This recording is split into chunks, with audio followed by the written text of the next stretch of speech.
So this is our generator exhibit. It's optimized to produce the biggest difference between having no lights turned on and having lots of lights turned on. It's built straight with coils and magnets. There's no iron in it at all. So you get very little, you don't get cogging and you don't get hysteresis losses in the iron. So if we just spin it up, no lights turned on, it'll spin for really quite a long time. We can turn on the lights here and it slows down a bit. We put all 3 of these LED lights on.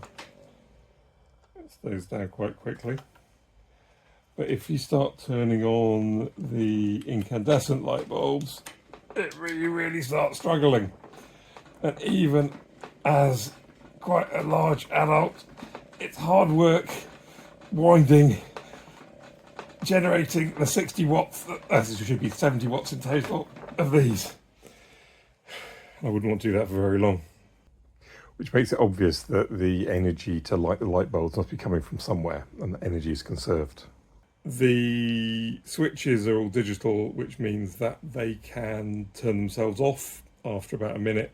So when the next visitor comes, they meet it with all the lights off, and so they get the full experience of turning on a light and really discovering the difference between having a light on and a light off.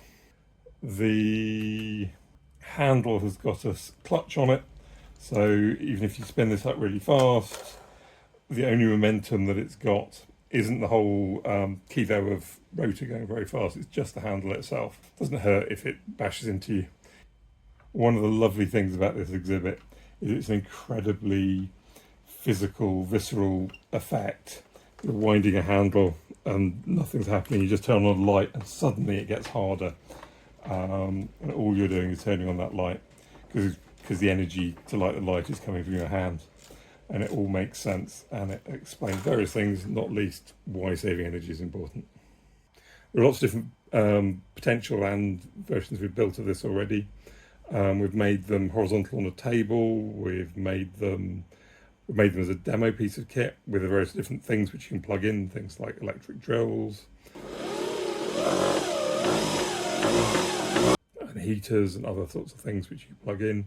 And of course we could do the same thing with an exhibit. For example, you can have a motor with a lump on the end, and when you're winding the handle, if someone tries to stop that motor turning, it will get harder for the person winding the handle to turn the handle. And you could power just about anything which doesn't mind a slightly variable power supply.